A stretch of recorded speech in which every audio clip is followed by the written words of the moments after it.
Another important ruler of Tughlaq dynasty we will study is Firoz Shah Tughlaq. Muhammad bin Tughlaq had no son, so he was succeeded by his cousin Firoz Shah Tughlaq. So Muhammad bin Tughlaq, he did not have any son, so he was succeeded by his cousin Firoz Shah Tughlaq.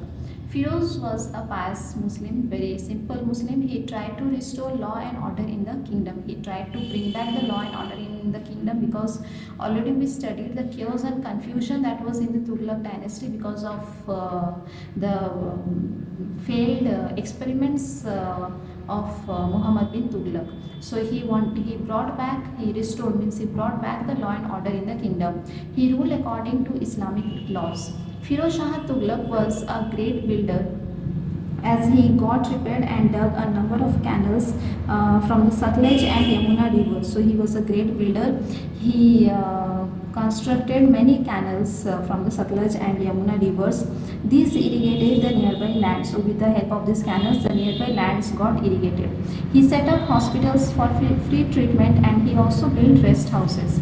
He also opened a separate department for charity. He opened a charitable department. He got as many as 120 gardens planted in Delhi. He built 100 sarais for the convenience of the travelers and merchants. Sarais are actually the places of drinking water. So he built almost 100 sarais for the convenience of the travelers and the merchants. He built many towns like Firozpur in Punjab, Jaunpur and Firozabad in UP, Hisar in Haryana and Fatehabad. He was also a patron of learning and education. He issued liberal grants for the promotion of education and built 50 madrasas, that is schools. He gave donations for the promotion or for the building for the promotion of education, and he also gave donations for the building of 50 madrasas, that is called schools. He took steps to have religious books translated from Sanskrit to Persian. So he took this step of translating the religious books from Sanskrit to Persian so that there could be better understanding of Hindu ideas and practices. These religious books, they were written in Sanskrit, so his aim was to translate them into Persian words so that the Hindus' ideas and practices could also be understood very easily. Many books on music were translated from Sanskrit to Persian. There was Firoz Shahi Madrasa at Firozabad, Delhi Hoskas, which was a center of higher education for Muslims. Then, dark side of his administration. Firoz Shah was a Muslim bigot, so he imposed jizya. Bigot means he was strict Muslim by nature, so he imposed jizya on non-Muslims. Jizya was the tax, that was the religious tax that was to be paid by the non-Muslims, that is the Hindus, for the first time. He also pulled down many Hindu temples and constructed mosques at their sites. He broke down many Hindu temples, and at that place he constructed many mosques. The nobles also started drinking publicly. He revived the Jagirdari system. The Jagirdari system he brought back. The revived means he brought back the Jagirdari system. So he had to depend again on Jagirdars for his military adventures. So Jagirdari system was that the Jagirdars, they will collect the revenue from the land, and in return they will give military a fixed number of military to the king. So in order in order to fix his army, or in order to keep up his army, Firoz Shah Tughlaq had to depend on these Jagirdars, because he returned back this Jagirdari system. He brought back this Jagirdari system and he gave sufficient power to the Jagirdars. This made the Sultan weak, because the military power was in the hand of the Jagirdars, so obviously this made the Sultan weak. As a result, revolts by Jagirdars started in the country, because the Jagirdars became sufficient powerful, so revolts started by the Jagirdars in the country. He also maintained a large number of slaves, that is 1,80,000. It was also a great burden on the empire, as a result of which the empire became economically weak, because he has to maintain those slaves, so that was a great burden for the empire, for which the empire became economically weak. Consequently, the boundaries of the empire started shrinking, means decreasing. A number of states like Malabar, Dwarasamudra, Telangana and Bengal became independent. Because of the weak central rule, all these states they declared themselves as independent rulers. His death in 1388 AD hastened the breakup of the Delhi kingdom. Hastened means increased the speed of disintegration of the Delhi Sultanate or the Delhi kingdom. His successors were very weak. Successors of Firoz Shah Tughlaq, they were very weak. By the end of 14th century, only Punjab and Delhi were left in the hands of the Tughlaqs. Then started the invasion of Amir Timur. In 1398 AD, Amir Timur or Tamerlane, that is Timur the Lame, a great conqueror from Central Asia, invaded India and brought great miseries to the people. Already we studied that the Tughlaq dynasty already started to disintegrate because the misrule of Firoz Shah Tughlaq. So that was the chance that was taken by Timur. He was a conqueror from Central Asia. He started invading India. His main aim to attack India was to loot its rich booty, means rich wealth. Timur's aim was only to plunder the wealth of India. On his way back, he plundered many cities and took away from India a huge wealth in the form of gold, silver, jewels, etc. He also carried with him a large number of Indian artisans, stone cutters and carpenters. He carried with him all these craftsmen. He not only plundered the wealth of India, he also carried these Indian artisans, stone cutters and carpenters along with him. He left Delhi in ruins. Timur stayed for a fortnight at Delhi. He marched to Meerut, Haridwar, Nagarkot and Jammu and then left for Afghanistan. Before leaving India, Timur appointed Khizr Khan as his governor at Lahore. So before leaving India, he appointed Khizr Khan as the governor of Lahore. The invasion of India by Timur had a great significance in the Indian history. Timur's invasion, so what were those significance we will study. Timur's invasion of India led to destruction of agricultural fields and crops. Granaries are the places where grains are stored, were plundered. Those granaries were also plundered, means looted. Trade and commerce fell sharply because of continuous attack of Timur and because of the plundering of wealth by Timur. So the trade and commerce also fell sharply. There was a loss in trade and commerce. There was a terrible famine in Delhi after the war. The Tughlaq Empire was completely liquidated, means completely broken. Delhi lost its richness, its glory, its people and its rule. The North India could not recover from this blow for quite a long time. So North India was unable to recover from this blow for quite a long time. This also opened the way for Babur's invasion on India. So because of all this misery that was faced by North India, this opened a way for Babur's invasion in India. The next dynasty that we will study is the Shahid dynasty, that is from 1414 to 1451 AD. The Shahid dynasty was founded in 1414 AD by Khizr Khan. Already we studied Khizr Khan was the governor of Lahore who was appointed by Timur. So he started the Shahid dynasty, who was appointed as the governor of Punjab by Timur. He marched towards Delhi and defeated Daulat Khan. This dynasty ruled till 1451 AD, when its last ruler Alauddin Alam Shah was defeated by Bahalol Lodhi, the then governor of Lahore. So this dynasty, it sustained only for a very short period of time. The last ruler of Shahid dynasty, Alauddin Alam Shah, he was defeated by this Bahalol Lodhi, who was the then governor of Lahore. So then started the Lodhi dynasty. Lodhi dynasty of Afghan origin was the last ruling family of Delhi Sultanate. So Lodhi dynasty was the last ruling dynasty of Delhi Sultanate, because after Lodhi dynasty, the most famous or the most powerful rule started, that we already came to know, was that of the Mughal Empire that Indian history ever witnessed. The first Lodhi ruler was Bahalol Lodhi, the most powerful of the Punjab chiefs, who replaced the last king of the Shahid dynasty in 1451. After his death, his son Sikandar Lodhi proved to be a capable ruler. So after the death of Bahalol Lodhi, his son Sikandar Lodhi ascended the throne, who brought back the lost prestige of the Sultan. He maintained friendly relations with the neighboring states. He brought Gwalior and Bihar under his rule. He was a religious fanatic but encouraged education and trade. His military skill helped him in bringing the Afghan nobles under his control. Sikandar Lodhi was succeeded by Ibrahim Lodhi. So after Sikandar Lodhi, the next ruler of Lodhi dynasty was Ibrahim Lodhi, who is said to have been the last great ruler of the Lodhi dynasty. Ibrahim Lodhi was the last great ruler of Lodhi dynasty. Ibrahim Lodhi came to the throne in 1517 AD. He conquered Gwalior and came into conflict with Rana Sanga, the ruler of Mewar, who defeated him twice. So Rana Sanga defeated Ibrahim Lodhi twice. His relations with the Afghan nobles became worse. Ibrahim Lodhi's relationship with the Afghan nobles became very worse, and this led to several conflicts with him. The discontent Afghan chiefs invited Babur, the ruler of Kabul, to India. So already we studied that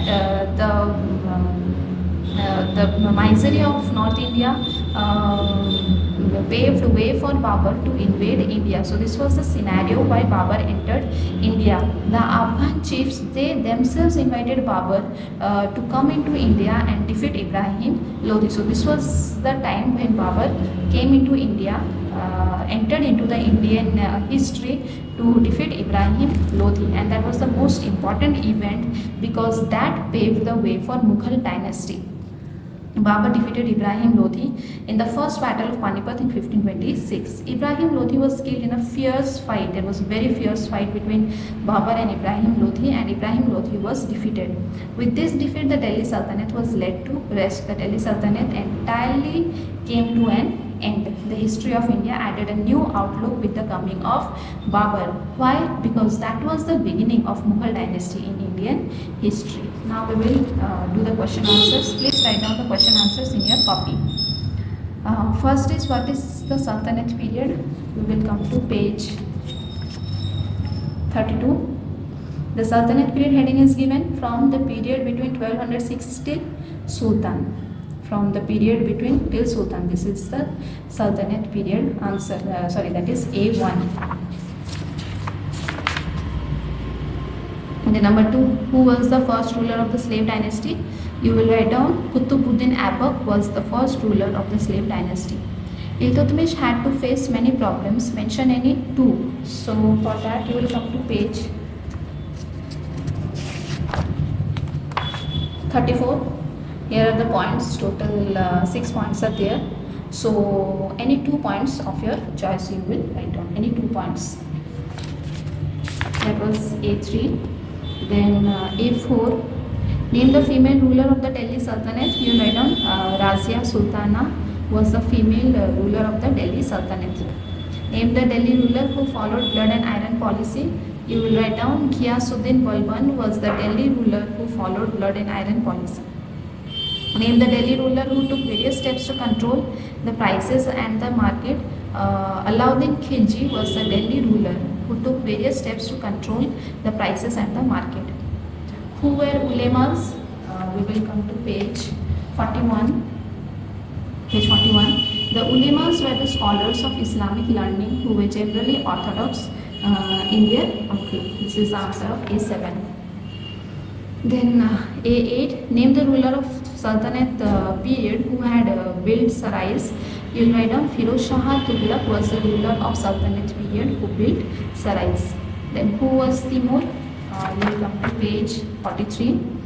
Here in 1398 AD, Amir Timur or Tamerlane, that is Timur the Lame, was a great conqueror from Central Asia, invaded India and brought great miseries to the people, up to people. In 1398 AD till people is the answer of A9. Then who founded the Lodhi dynasty? You will write down Bahlol Lodhi founded the Lodhi dynasty. Who was the last ruler of the Delhi Sultanate? Ibrahim Lodhi was the last ruler of the Delhi Sultanate. Who was the founder of Mughal dynasty? Babur was the founder of Mughal dynasty. Now the question number B1. Who ascended the throne after the death of Qutbuddin Aibak? Mention any 2 difficulties which he had to face. So first you will write down who ascended the throne is Iltutmish. You will write down Iltutmish, the son-in-law and successor of Qutbuddin Aibak, ascended the throne after the death of Qutbuddin Aibak. Again I am saying Iltutmish, the son-in-law and successor of Qutbuddin Aibak, ascended the throne after the death of Qutbuddin Aibak. And second part, mention any 2 difficulties. You will come to page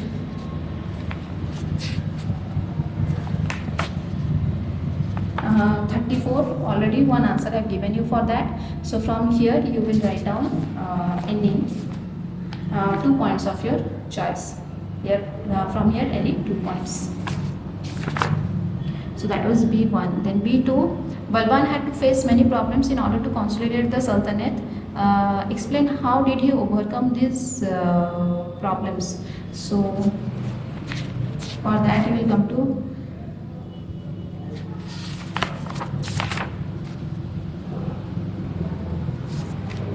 page 35, first part, that is his difficulties.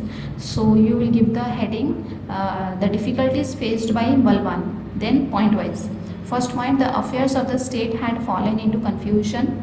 Second point, the prestige of the crown had sunk low. Third point, the nobles of 40 had become very powerful and majority of them had become disloyal to the throne. So these are the 3 points under B2 first part. Then B2 second part, heading you will give strengthening the position of the Sultan. So these are the points total, here are total 6 points. So any 3 points of your choice you will write out, any 3 points. That was B2 second part. Then B3, what measures were taken by Alauddin Khilji to keep the prices under control. So we will come to page 38. Economic reforms heading is given. So don't write this first point. From second, third, fourth, fifth, these are the 4 points. From second to fifth point. So all these 4 points you have to write down, all the 4 points. Then B4, Alauddin wanted to become a second Alexander and conquer the world. What steps did he take to achieve his aims? You will come to page 36. The Khilji Sultan setting is given, Alauddin Khilji. Below that total 1, 2, 3, 5 points are there. So any 4 points of your choice. Among these points, any 4 points of your choice you will write down. That is B4. Then B5, Muhammad bin Tughlaq's reign is known for many ambitious schemes. Explain any 2. So here are those ambitious aims, page 40. So first is taxation in Doab. So you will give the heading taxation in Doab, and the explanation that you will write down is from Doab, the underlying portion you will see carefully, from the Doab till factual report, then peasants till villages. So this is the explanation under taxation in Doab. Then transfer of capital, heading explanation is transfer of capital till Muhammad bin Tughlaq. Then he ordered his courtiers till Devagiri. Then within a year till decision. So this is the explanation under transfer of the capital. Then token currency in 1330 AD, heading you will give, and the explanation is he issued the copper till silver ones. The underlined portion, be careful, the underlined portion you will write down. People started minting till that is before. So this is the explanation under token currency. Then next is other visionary plans. So Muhammad bin Tughlaq planned 2 expeditions, but both these expeditions failed till invasion. So this is the explanation under other visionary plans. So I have given you 4 headings with explanations. You have to write down any 2 points of your choice, but heading with explanation is compulsory. Any 2 heading with explanation. That was B5.